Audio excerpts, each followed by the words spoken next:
సాధనాలు. ఇలాగే ఈ వ్యాపార సాధనాలన్నిటినీ అమ్మవారు బిడ్డలారా మీరు భూలోకానికి వెళ్ళేటప్పుడు నేను ఇవన్నీ ఇస్తున్నానని అవన్నీ కూడా మనకు అమ్మవారు ఇస్తూ ఉంటుంది. అంతేకాకుండా ఇంకో పెద్ద గొప్ప వరం ఇస్తుందండి అమ్మవారు. ఏంటమ్మా అది అంటే, మీరంతా భూలోకానికి వెళ్ళేటప్పుడు మేము కూడా మీతో పాటు వస్తాం. మేము ఇక్కడ ఉన్నామని కదా మీరు ఇక్కడే ఉండాలంటున్నారు కైలాసంలో, కనుక మీకోసం మేము కూడా భూలోకానికి వచ్చేస్తామని 8 మంది దేవతలు 8 వరాలు ఇస్తారండి. ఏమిటమ్మా ఎవరమ్మా వాళ్ళు అనంటే, మనకి ఈశ్వరుడు పరమేశ్వరుడు నగరుల కోసం అంటే అమ్మవారు వీళ్ళకి 18 నగరాలను సృష్టించబోతుందన్నమాట. ఇక్కడ ఈ నగరులకంతా కూడా ఈశ్వరుడు నగరేశ్వరుడు కనుక ఈ నగరేశ్వరుడు కూడా మనతో పాటు వచ్చి భూలోకంలో నగరేశ్వరుడుగా మీ ఆదివైశ్యుల కోసమే నేను నగరేశ్వరుడుగా నేను ఉంటూ నగరులను అందరినీ సంతోషపరుస్తాను అని నగరేశ్వరుడుగా పరమశివుడే ఆ విధంగా వచ్చేస్తాడు.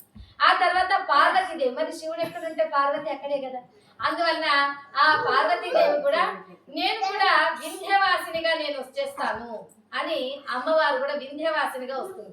అందుకే మనకి మన గ్రామంలో గాని మన ఇంట్లో గాని మన ఒంట్లో గాని ఈ త్రిమాతలంతా కొలువై ఉంటారు. గ్రామంలోకి ఎప్పుడైతే మనం ఎంటర్ అవుతామో పూర్వకాలంలో గురుకులాలు ఊరికి బయటనే ఉండేటువంటివి అమ్మ. అంటే మన గ్రామంలోకి ఎంటర్ అవుతూనే గురుకులం నుంచి మనకు వేదఘోష, ఓంకారాలు, గానము, గాత్రము, సంగీతం అన్ని వినిపిస్తూ ఆ పిల్లల విద్యాభ్యాసం ఇవన్నీ కూడా గురుకులాల్లో జరిగేటువంటిది. ఆ విధంగా సరస్వతి దేవి అనుగ్రహించింది. ఊరి మధ్యలోకి రాగానే అక్కడంతా కూడా షాపులు అంటే కిరాణా కొట్లు, మీరేమంటారు ఆ కిరాణా కొట్లనే అంటారు. ఆ కిరాణా కొట్లంతా కూడా మనకి లక్ష్మీ స్వరూపంగా వ్యాపార కేంద్రం కదా, లక్ష్మి ఉంటేనే కదా వ్యాపారం. ఆ విధంగా వ్యాపార కేంద్రంగా గ్రామం మధ్యలో లక్ష్మీదేవి ఉంటూ ఉండేది. అలాగే కీర్తి అంటే పార్వతీదేవి కూడా వీరు చేసేటువంటి దాన ధర్మాల వల్లనే కదా కీర్తి వస్తుంది. ఎవరైనా మంచి పనులు చేస్తే వాళ్ళకి ఏమొస్తుంది? మంచి కీర్తి వస్తుంది, మంచి పేరు వస్తుంది. అలాగా ఈ గ్రామంలో కూడా త్రిమాతలు కొలువై ఉన్నారు. ఆ తర్వాత మన ఇంట్లో కూడా త్రిమాతలు ఉన్నారు. ఏ విధంగా? మన ఇంటి గుమ్మం ముందు లక్ష్మీ కళ ఉంటుంది, లక్ష్మీ స్వరూపంగా ఇంటి గుమ్మం ముందు లక్ష్మీ ముఖంగాను, ఇంటి మధ్యలో హృదయం భాగం పూజా మందిరంలో హృదయ భాగంగాను, పెరటింట్లో వచ్చేసి వెనక భాగంగా గృహలక్ష్మి వెనక భాగంగాను విధంగా లక్ష్మీ దేవతలు కొలువై ఉంటుంది. సరస్వతీదేవి కూడా గృహ మధ్యలోనే ఉంటూ మన ఎన్నో మనకి పిల్లలంతా చూస్తుంటాం కదా, బాగా పాటలు పాడటం, నేర్చుకోవటం, మన సాంప్రదాయాలను అనుసరించటం, ఇలా విద్యలన్నీ పిల్లలు అభ్యసిస్తూ ఉంటారు కనుక సరస్వతి మధ్యలోను ఈ లక్ష్మీ సరస్వతులు ఉండడంతో వారికి మంచి కీర్తి వస్తుంది కనుక పార్వతీదేవియే కీర్తి అంటే పార్వతీదేవి అనమాట, శక్తి స్వరూపిణి. ఆ విధంగా మన గృహములోనూ ఉంటారు త్రిమాతలు. అలాగే మన ఒంట్లో కూడా మన దేహంలో కూడా లక్ష్మీ సరస్వతులు పార్వతులు ఉన్నారన్నమాట. ఎలాగంటారా? మన ముఖమే లక్ష్మీ స్వరూపంగాను, మన నాలుకే సరస్వతి రూపంగాను. ఎందుకంటే చూస్తున్నారు కదా, మనం ఎంతో మంది మనం 1000 మంది జనాభాలో మన ఆదివైశ్యులు ఉన్నప్పుడు ఎవరైనా చాలా బాగా గుర్తుపట్టిస్తారు, మీరు ఆదివైశ్యులా అండి అని మనల్ని అడిగేస్తారు. ఎలా అడుగుతున్నారు మరి వాళ్ళు మిమ్మల్ని చూడగానే? ముఖ కళ, లక్ష్మీ కళ. అలా మీరు 1000 మందిలో ఉన్నా సరే లక్ష్మీ కళతో మీరు ఆదివైశ్యులు అని ఇట్టే తెలుసుకునేస్తారు.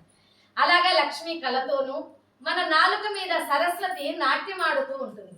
అందుకనే చూడండి, మనకు పూర్వం నుంచి కూడా చిన్న చిన్న పిల్లలప్పటి నుంచినే మన ఆదివైశ్యుల గృహాలలో పిల్లలకి బాగా పాటలు పాడటం, భజనలు నేర్పించడం, పూజలు చేయటం, మంచి వాక్యాలు పలకటం, మంచి మాటలు మాట్లాడటం, మృదువుగా మాట్లాడటం, ఇవన్నీ కూడా మనకు నేర్పిస్తూ ఉంటారు.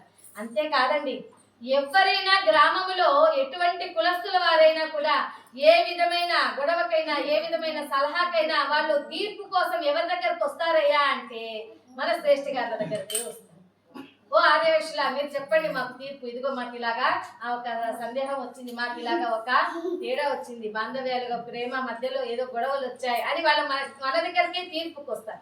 అంటే ప్రతి ఆదివైశ్యుడు కూడా తన నోటి నుంచి ముఖ్యమైన విలువైన విషయాలనే మాట్లాడుతూ కీర్తిమంతంగా వాళ్ళు ఆ నాలుక నర్తిస్తూ ఉంటారు. కనుకనే ఆదివైశ్యుడి నోటిలోనే నాలుక మీదే సరస్వతి నాట్యం ఆడుతూ ఉంటుంది. ఇలాగా సరస్వతీదేవి. మరి పార్వతీదేవి ఎట్లాగా మన దేహంలో? పార్వతీదేవి ఎలా ఉంటుంది?